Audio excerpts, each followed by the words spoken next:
I've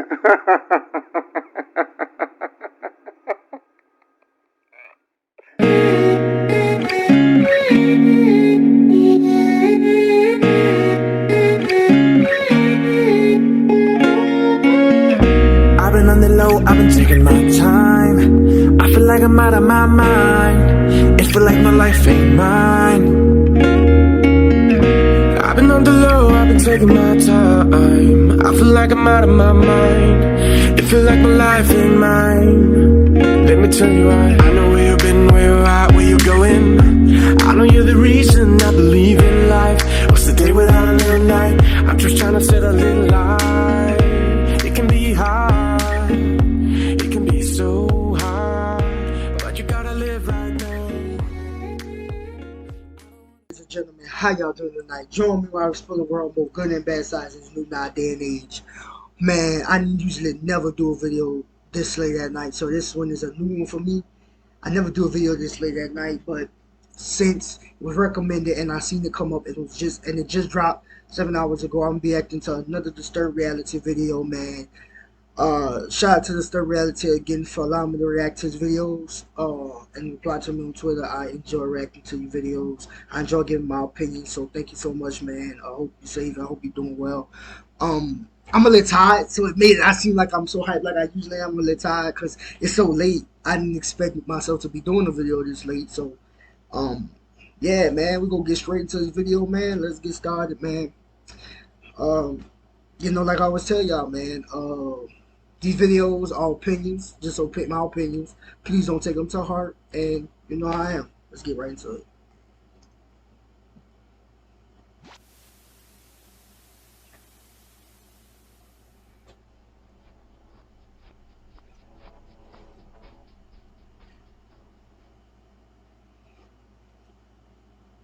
Welcome back to Disturbed Reality. As of 2023, Pakistan's political situation is characterized by a complex mix of challenges and opportunities. The country has witnessed significant developments in recent years, including a general election held in 2021 that saw Imran Khan's Pakistan Tehreek-e-Insaf (PTI) party securing a majority in the National Assembly, enabling Khan to become the Prime Minister for a second term. However, the political landscape remains dynamic and multifaceted. One of the key challenges facing Pakistan's political system is the issue of governance. While the PTI government has embarked on various reform initiatives aimed at improving transparency, accountability, and efficiency, there are still concerns about the pace and effectiveness of these reforms. Criticism from opposition parties and civil society organisations regarding the government's handling of economic issues, social welfare, and human rights concerns. I didn't even, bro. It's been a while since I heard about Pakistan, bro. It's been a long time, bro. I didn't know they still was going through all this. Like that's news to me. I didn't even know they were still going through. Are they like still in war with America or something like that? Like, cause I don't know. I don't know much about Pakistan. You know, I know they used to do a lot of sacrifice bombing and stuff like that. But I really didn't catch. I don't really know. I don't really know what they're fighting. Like what Pakistan was really fighting for. That's one thing I never knew. Like, what are they really fighting for? So that's kind of confused me. I don't know what really Pakistan fighting for. You know, I really don't know much about Pakistan, so I might not have a lot of opinions on this video. I might not at all because I really don't know much about Pakistan. All I know is they try to that some of them are terrorists and stuff, and they do like to blow stuff up. But I don't know really much more about them. I mean, I know their culture ain't just about blowing themselves up and stuff like that. I know they got everything. I know that they went. I think they're very controlling over that woman, if I'm not mistaken. If that's who Pakistanians are, if I'm not mistaken, they the people that very control over their women that don't like their women that go to school and stuff. If I'm not mistaken, right? Or that's a whole nother culture. Like, y'all let me know in the comments because I'm not about to, you know. I don't know really much about Pakistan. I'm not gonna lie. I mean, I'm gonna give my opinions on some of the things, like action, physical things, but besides that, I really don't know much about Pakistan. Continue to shape the political discourse. The opposition parties, including the Pakistan Muslim League Nawaz, or PM. See, I like this. Say no to violence. That's what I like to see, bro. That's what I like to see, even from other countries. Say no to violence, bro. That's go for this country and every other country. Violence needs to stop, bro. These violence, bro, need to stop. And the way to stop violence, it starts with people like this, bro. Trying to put a stop, trying to put in a movement, bro. Stop, bro. Like, these violence need to stop, bro. We need to stop killing each other, because, they're the real enemy out there, bro. Like, he really is, bro. And, like I said, I'm not gonna take too long with my opinions. Man, y'all just remember, bro, we all got a place in God's heart, and we all got somewhere to go, bro. So never forget, bro. Never give up, bro. Just never give up. Keep fighting. Fight for what you believe in. Bro, I watch these anime cartoons like Naruto and stuff, but some of these cartoons were speaking facts. These animes were speaking facts. Like when Madara Hashirama was fighting, bro. They fought for what they believe in. So don't start war, but fight for what you believe in. What's right. Do what's right. Fight for what you believe in. I mean, don't fight for something that's negative, that's gonna cause more hurt to people. Fight for something that's positive, that's gonna want people to push themselves, believe. Because when you got one person believing, that's all you need, is one person to believe, and that one person that could change everything. So, like I'm telling y'all, man, fight for what y'all believe in, bro. I'm trying to get my whole point across, bro. Fight, say no to violence, but fight for what y'all believe in. Honestly. MLN and the Pakistan's People's Party, PPP, play a crucial role in shaping Pakistan's political landscape. They have been actively challenging the government's policies and decisions, particularly on economic matters, and also allegations of electoral irregularities. The opposition's attempts to rally public support and their efforts to create alliances and coalitions have added a layer of complexity to the political dynamics of Pakistan. Another significant aspect. I want y'all to let y'all know something. A lot of this stuff, these fights and stuff is really dealing with political stuff. It's not even because somebody hate one another. It's because of political. Like, somebody don't like what somebody else says. Like I said, for my opinion, like, it's just like opinion. It's just like an opinion, bro. You may not like my opinion, and that's okay.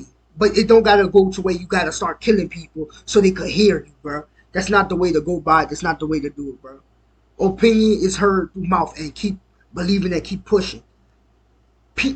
When you start killing people so you could be heard, nobody gonna hear you, bro. Because they gonna look at you in the most disgraceful way. Because that's not the way to go about getting your voice heard. Killing people is not the way to go about getting your voice heard. Like, honestly, bro. Like, it's not the way to go by getting your voice heard. And most of these killings happen because of politics. It's all about politicians and all about family and food and what they could do for their family. But I'm saying that killing won't feed your family. Honestly, in my opinion, killing won't feed your family. Fight physically may feed your family, but at the end of the day, you know it's wrong. I don't know how to say that. Like, I'm trying to say it in a way where it won't sound like, oh, people that's fighting the military are bad people. No, I'm not trying to say that. I'm trying to say that, like, yeah, I think y'all get what I'm saying. It's not really, because my step cousin is in the National Guard, bro. But if he get called out to the war, he gonna have to fight. He gonna have to take people alive so he could stay alive. But what I'm saying is, don't go about, if you believe in something, don't go about it the wrong way. Go about it the right way. Try to do it in the right way by not getting others hurt or killing other people. Like, go about it the right way, bro. Remember that. Aspect of Pakistan's political situation is the ongoing security challenges. The country continues to grapple with internal security threats such as terrorism, sectarian violence, and separatist movements. The government's ability to address these challenges effectively is closely watched by both domestic and international stakeholders. Efforts to enhance regional stability, particularly in relation to Afghanistan and India, remain a priority for Pakistan's foreign policy. Moreover, Pakistan's democratic institutions, including the judiciary and media, play a critical role in shaping the political landscape. The judiciary has been asserting its independence and actively engaging in cases involving allegations of corruption and human rights violations. The media, despite some restrictions and challenges, continues to provide a platform for diverse voices and plays a significant role in shaping public opinion. Looking ahead, Pakistan's political situation is likely to remain extremely dynamic and subject to various external and internal factors. The government's ability to address economic challenges, strengthening democratic institutions, promote social welfare, and effectively handle security threats will be crucial in shaping the country's political future. In addition, the role of civil society, youth engagement, and the impact of technological advancements on political dynamics will be areas to watch as Pakistan moves forwards. Naturally, such a politically unstable environment provides a breeding ground and a hotbed for criminal activity and violence. Organised crime poses a significant challenge to Pakistan's social fabric. And yeah, organized crime is like one of the worst crimes out there, because if they got a gang group that's so organized, it's gonna be kind of tough for anybody to stop them. And if they got like a lot of youngins, bro, it's gonna be hard for like other people, the good people, to stop them, bro. Because if they so organized and know what they doing, I mean, it's gonna be tough to stop them, bro. So and these youngins get influenced because these men lie to them and say they gonna do this for them, but at the end of the day, they just risking their lives for nothing. Honestly, like they need to worry about trying to raise their youngins, bro, and trying to lead them in the right direction. Killing and violence will not solve anything. Let me tell y'all that right now, people. Killing and violence will not solve a damn thing. It's gonna just make everything worse. So we need to like really put down the guns and start talking instead of keep fighting, figure things out instead of keep using our hands or resorting straight to violence, bro. I'm not an angel, but I'm saying that from our own experience, bro. Violence does not always solve everything. Like, honestly, like, they go for everyone. They go for every culture. Violence does not solve everything, people. Remember that. And law enforcement agencies. The country has been grappling with various forms of organised criminal activities, including drug trafficking, human smuggling, money laundering, extortion, and terrorism. These illicit networks are often well structured and highly sophisticated, and have a wide reach, operating across borders and engaging in diverse criminal enterprises. The nexus between organised crime and terrorism has been a particularly concerning aspect in Pakistan. Terrorist groups often rely on illicit activities to generate funds, sustain their operations, and procure weapons. This connection creates a complex security environment, as efforts to combat terrorism must also address the underlying criminal networks that provide support and financing. Drug trafficking remains a major challenge, with Pakistan serving as a transit route for the illicit drug trade originating from neighbouring countries such as Afghanistan, which is a massive producer of opium. Yeah, y'all don't get the message. Cartels is not the only ones that's producing this. Cartels is not the only ones producing. Pakistan got gangs too that produce this type of stuff. Everybody like point the finger at cartels. You gotta understand, they're not the only ones involved in producing big drugs, bro. Pakistan is also a country too. There are a lot. Brazil is one. Africa is one. Most of all these countries, these low-funded, pretty much countries, that's like in poverty, producing. America also, bro. We not the big top rich, bro. Like, bro, we got a lot of drug sales that go around in America, Like Pakistan, they all know about this. Even I promise you, America know about the drugs and they allow it to come through here. I promise you. So like don't just say the cartels is like involved with the drugs because it's also Pakistan and other countries too. Like y'all don't forget that, bro. Like come on, bro. Like they all try to eat, but this is not the way to go about it. Like honestly, in my opinion, this is not the way to go about it. You know, because this end up just leading to someone's death. Always, never a good outcome. No, never a good outcome. Networks involved in drug smuggling exploit porous borders, corruption, and weak law enforcement mechanisms to transport drugs and generate enormous profits.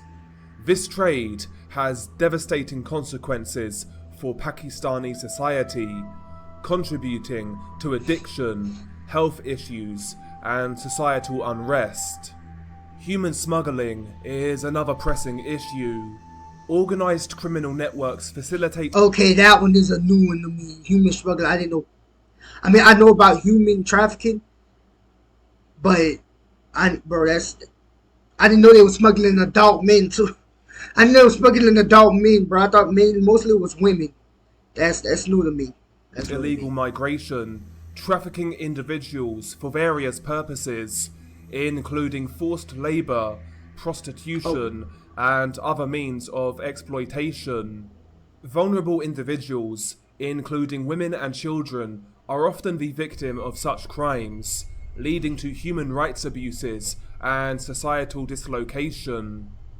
Money laundering is also a significant concern, as it enables criminals to legitimize illicit funds and even evade detection. This practice undermines the economy, weakens financial institutions, and perpetrates the cycle of organized crime, as well as potentially funding terrorism. Pakistan has taken steps to strengthen its legal framework and regulatory institutions to combat money laundering, but more comprehensive efforts and international cooperation are necessary to effectively tackle this challenge. Addressing organized crime in Pakistan requires a multifaceted approach. Strengthening law enforcement agencies, improving intelligence sharing, enhancing border security, and combating corruption. I gotta say, at least they got their guns though. At least they ain't using sticks, bro. It's better, bro. I'm not. It's way better. Are crucial Protect aspects. In addition, fostering regional cooperation, particularly with neighbouring countries such as Afghanistan, is essential to disrupt the transnational networks involved in organised crime. Efforts should also focus on addressing the root causes of organised crime, such as poverty, lack of education, and socio-economic disparities. Targeted social and economic development programs can help uplift marginalized... Yeah, like it's affecting poverty, bro. They need to start focusing on the children of the future, bro. Like we need to start focusing on our children of the future, bro, because they the ones that's going hopefully craft it and make this world a better place for the other ones that's coming through, So let's focus on what our children need and what we could do to hopefully to make them understand. Let's make a better future for the ones that's coming behind you as well, So communities and reduce their vulnerability to criminal exploitation. Overall, combating organised crime in Pakistan requires a comprehensive and sustained approach that combines law enforcement, intelligence, regional cooperation, and socio-economic developments. By addressing these challenges, Pakistan can work towards creating a safer and more secure environment for its citizens while promoting the rules of law and stability in the region. One organised criminal group to emerge in Pakistan emerged in the mid-2000s and go by the name of the Ladi Gang. The Ladi Gang are surrounded in mystery. and not much information is available on the group.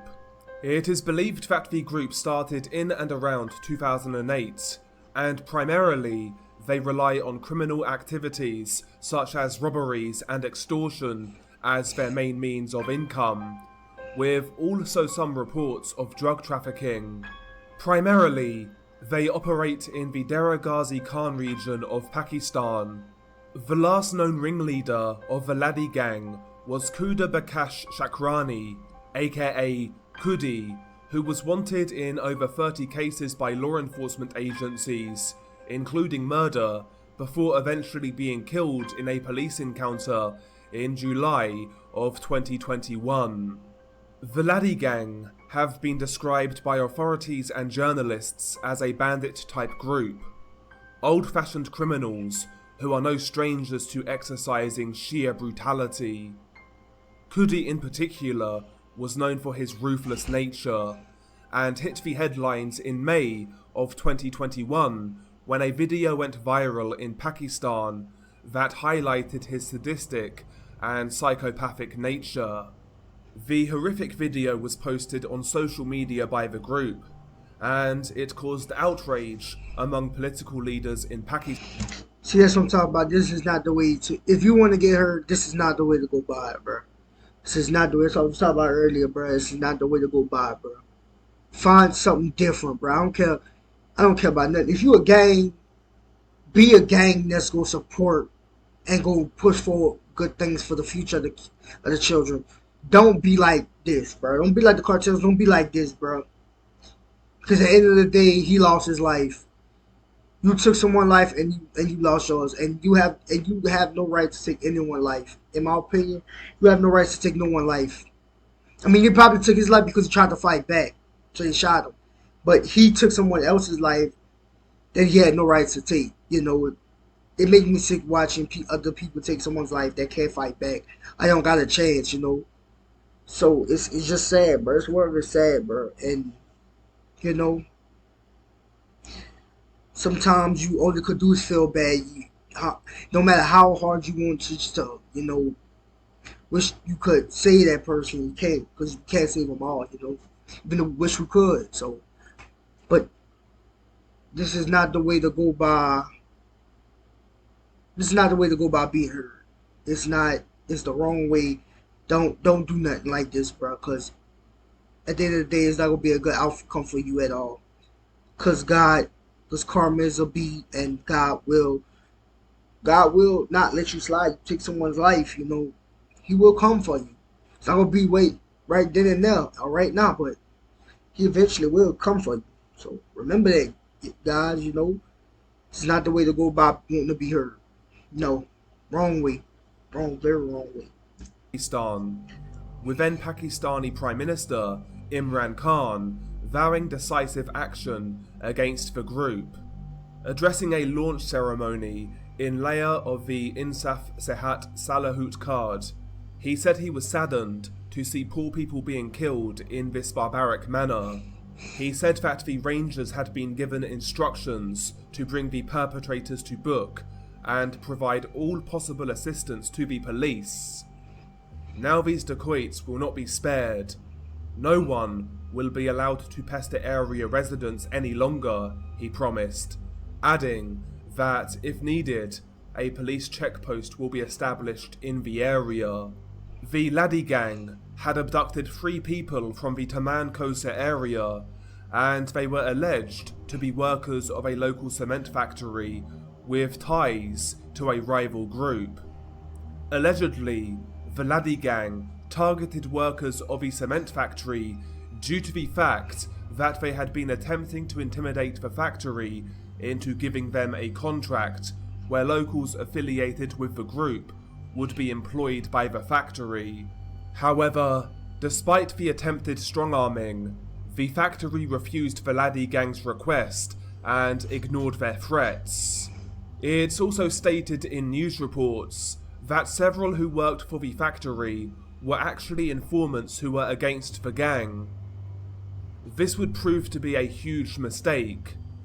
The Ladi gang would then launch attacks against the cement factory, repeatedly causing damage by setting fires and destroying equipment. They also Yep, guys, very wrong way to be heard. Very wrong way to try to. I think that he said they wanted people to like apply for jobs, try to help them, but this is not the way that you try to apply yourself for anything. Like, no, don't start, bro. Nah, bro. Don't start blowing up, bro, because that shit it's gonna make it worse. It's gonna make it worse. You're going to get yourself killed or other people killed, and that's not a good sign, bro. That's just bad. That's just terrible, bro. Don't do it, bro. It's not the way, bro. It's not the way. destroyed the power supply line to the factory, causing billions of rupees in damage to the business, as well as threatening its workers. Things took a turn for the worse in May of 2021, when 3 workers of the factory were kidnapped by the group. Allegedly, there were 2 videos of the event, which showed 2 of the 3 murders. The first video seems to have vanished from online, and it was alleged to have shown a victim being shot to death. Though the second video is still available, and I have to warn you, it's extremely graphic. Since the release of the videos, Yeah, viewer discretion advised. People, these videos be graphic. He don't show it, but you know, I'm glad that he just explained the video. I mean, it's still bad even explaining it. Probably hard for him to explain it, but at the same time, what this man did to these construction workers, nah, bro, they didn't deserve. They didn't even do nothing wrong. They didn't do nothing wrong, bro. They was just against them doing what they wasn't supposed to do, robbing and killing, bro. Like, that's not the way. Like I said, it's not the way to be heard if you want to be heard. And they was against it, and you know, they're gonna have people just like this dude here that's gonna get mad that you're not with them. So if you're against them, they're gonna take your life, and that's bro. That's not the way you handle that type of stuff, bro. You want people to hear you. You want people to rise with you. You gotta show them. You gotta show them positive stuff. You gotta put your hand in there and show them positive things, like push with positive words. Not, oh, I'm gonna kill you, or blowing up stuff, or cursing them out, try to threaten them and fight them. That's not the way to go by things, bro. Because now that you curse them out and threaten them, not nobody want to follow you because they know that you're not a great leader, bro.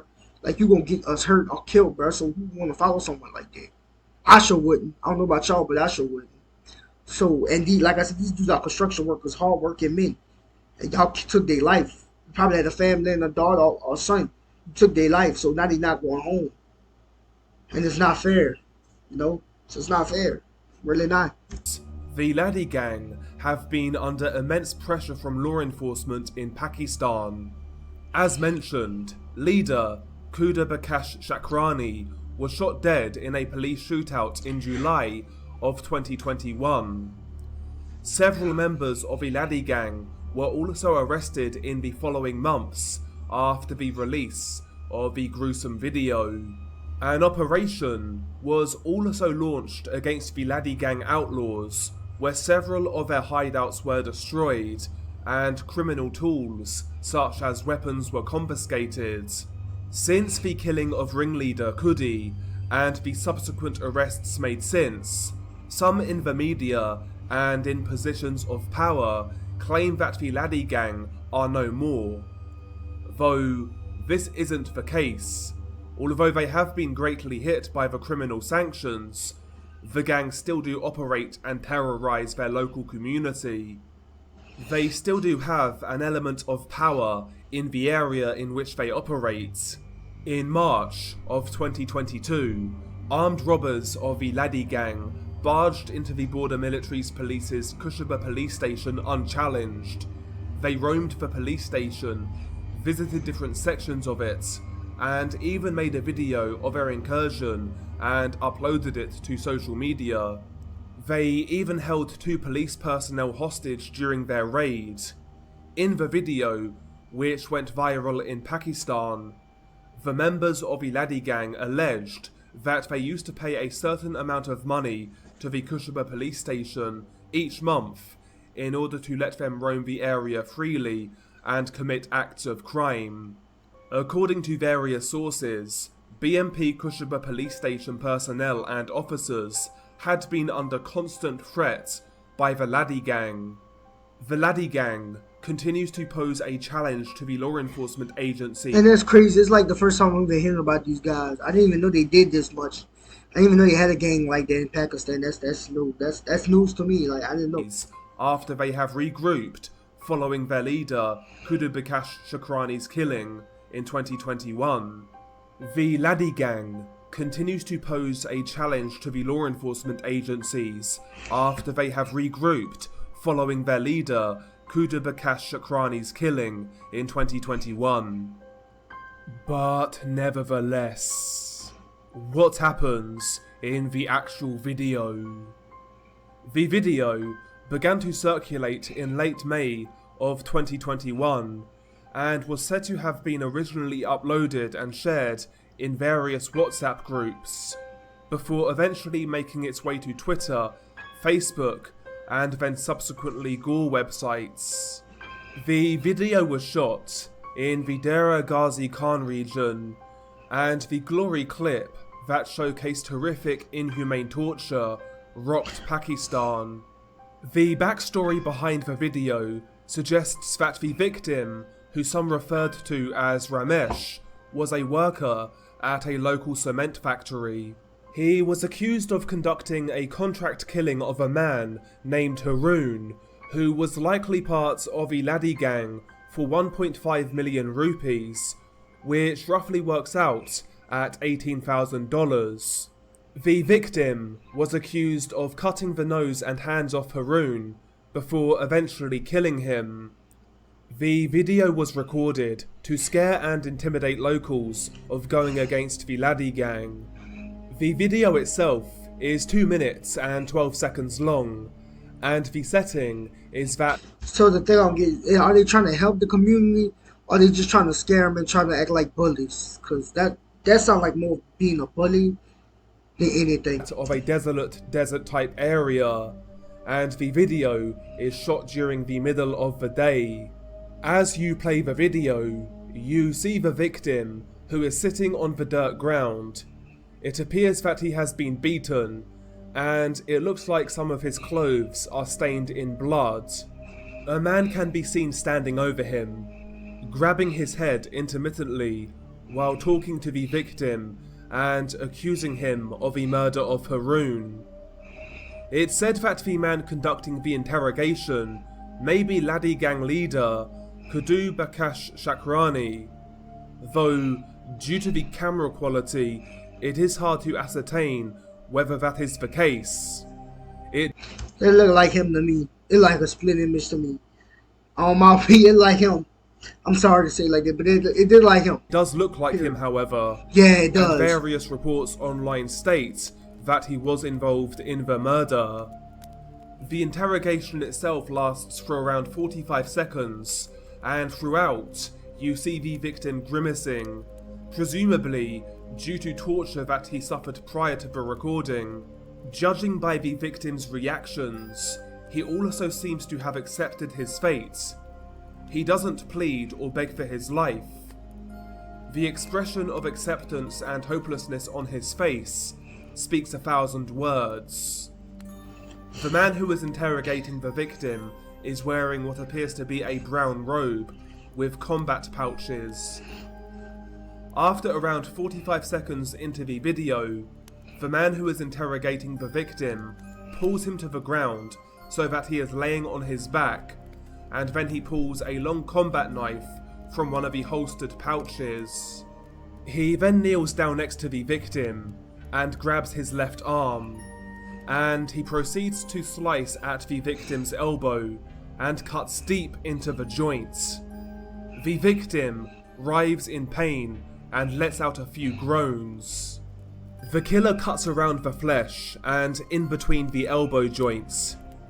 The blade is slicing through the flesh extremely quickly, and once the flesh has been cut, the killer then twists the victim's arm, which makes a horrible cracking and crunching sound.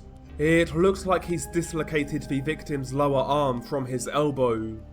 The killer then slices the remaining strands of flesh holding his arm together, before eventually cutting the arm off.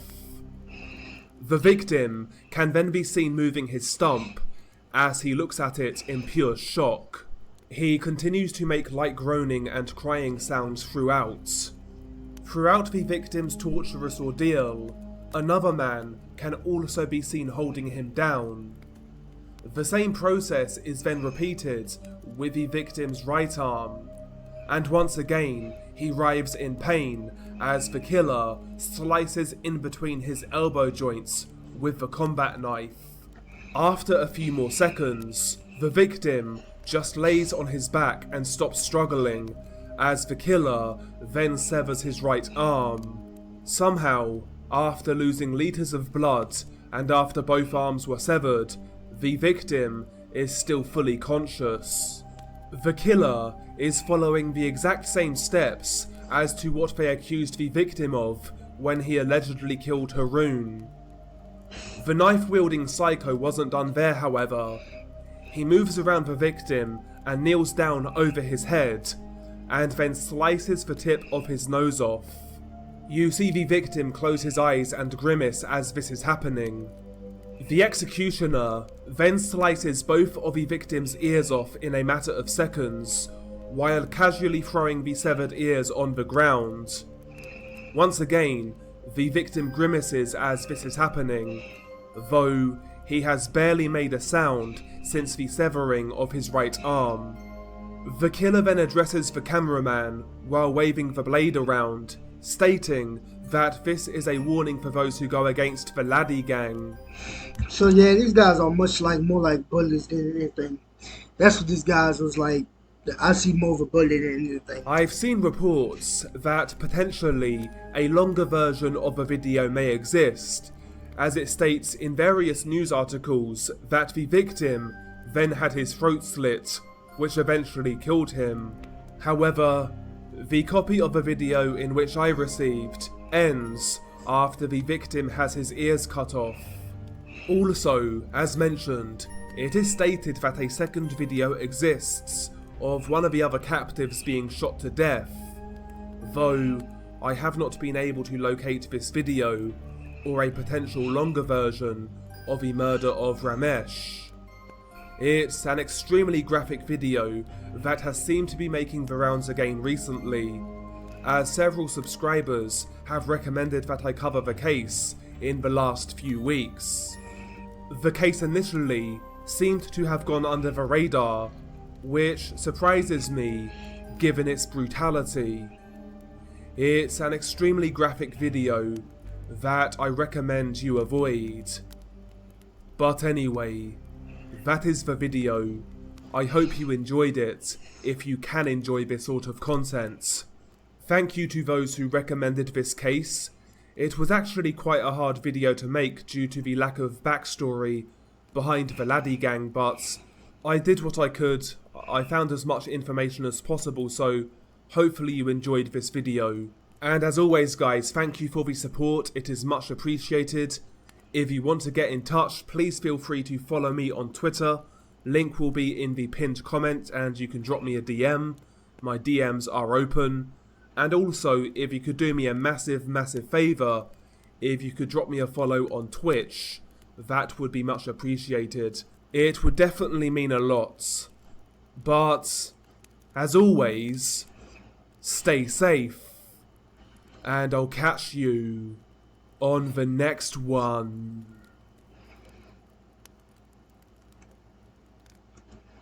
Alright, man. Like I said before, man, I'm a little tired though, so y'all won't hear me talk much. I was just hitting probably end this one. But like I said, man, these guys seem to like more of bullies than a gang. Like they seem like more of children, sounded like more children, because they wasn't like selling drugs, and it sounded like they were just robbing people and scaring the community. So I feel like there was more of a bullies, like a high school gang of bullies, like a normal high school gang of bullies. That's how I feel like who these guys are, because I never heard much about them. You know, this is my first time hearing them. But yeah, it seemed like the leader was more of a killer, but it seemed like the rest of them were just following behind them foolishly, like I said, like a high school, like you know how these high school cartoons and shows be, where they got that one guy that the two dumbest follow behind. You know what I mean? Like the two dumbest fathers behind the leader, and also he dumb. That's what that scene was like to me, in my opinion. Enjoyed the video, man. Enjoyed. Like I said, man. Y'all should go subscribe to Disturb Reality, man. He always doing a damn good job trying to find information as much as he can, because sometimes it's hard to. And I understand where he's coming from. So yeah, man, y'all go subscribe to Disturb Reality, man. I hope y'all enjoyed me reacting to this and give my opinion like I always do, man. Both Sides TV. I'm out.